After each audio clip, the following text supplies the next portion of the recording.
За код бичиж хийсний 3 дахь өдөр 2026 оны 2 сарын 13-ны өдөр. За одоо энэ хүний бол ингээд хичээлүүдийн хүртэл үзээд явж байгаа.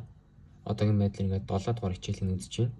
Би ч одоо дөнгөж нөгөө нэг анх удаа код бичих байгаа тэр beginner level-ийн хүн учраас яг эхлээд монгол хэл дээрээ үзье. Тэгээд YouTube дээр байгаа зүгээр бүх монгол контентуудыг бүгдийг нь үзээд дагаж дуурайж хийгээд тэгээд үүнийхээ дараа одоо SQL дээр одоо код бичдэг community байх юм бол тийш нь орж явъя. Тэгээд одоо англи хэл дээр код бичдэг одоо сургалтуудыг одоо YouTube дээрээс үзье. Аль эсвэл бүр тийм тусдаа сургалт муралтанд одоо явъя гэж бол одоо харж байна.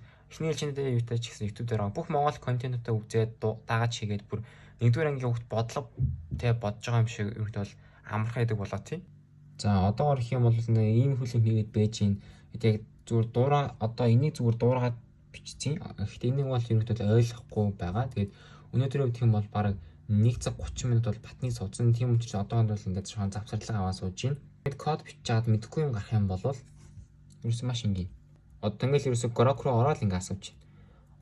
Одоо би бол ингээл зүгээр хитэн 10 асуулт асуусан баг харж байгаа. Нэг ойлгохгүй юм гарах юм бол шууд асууна. За тэгээд одоо ингээд энэ Grok хариулж өгч чадахгүй юм бол шууд ChatGPT рүү орно. Тэгээд янз бүрийн англи үгнүүдийг ингээд translate одоо хичээлээ үзчихин энэ AI-тай холбоотой подкаст байна. Энэ болохоор үзэн Python-гийн манд хичээл бол байж гин. Би бол өдөрт бол саний тэр хүний 2-3 жил нь бол заавал үзэж байгаа. Тэгээд 2-3 жил үзсний ардаас заавал үзэж хэлээ дахиж заавал бүр дахиж нэг удаа үздэг. Тэгэхгүй бол ерөөсөө ингээд юу гэх одоо ойлгохгүй маа ингээд үлдээчдэг. Тэгээд тэр маань ингээд хожим хайн сүлд хэрэг болох юм бол ингээд одоо тийм миний хийж байгаа тэр тухайн ажил project-ийн маань илүү хэцүү болгоно. Тийм учраас ойлгохгүй аль эсвэл янз бүрийн орхигдуулсан байж магадгүй гэж үзээд дээрс нь хаж баттахын тулд болвол дахиж ингээд 2 дахь бол үзэж байгаа. Хэрвээ шаардлагатай юм бол бүр 3 дахь үзнэ.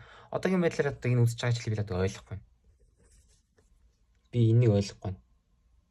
За баяртай guys ингээд одоо код бичиж эхэлсний 3 дахь өдөр байлаа 2026 оны 2 сарын 13-ны өдөр яг цаг 3:53 болж байна.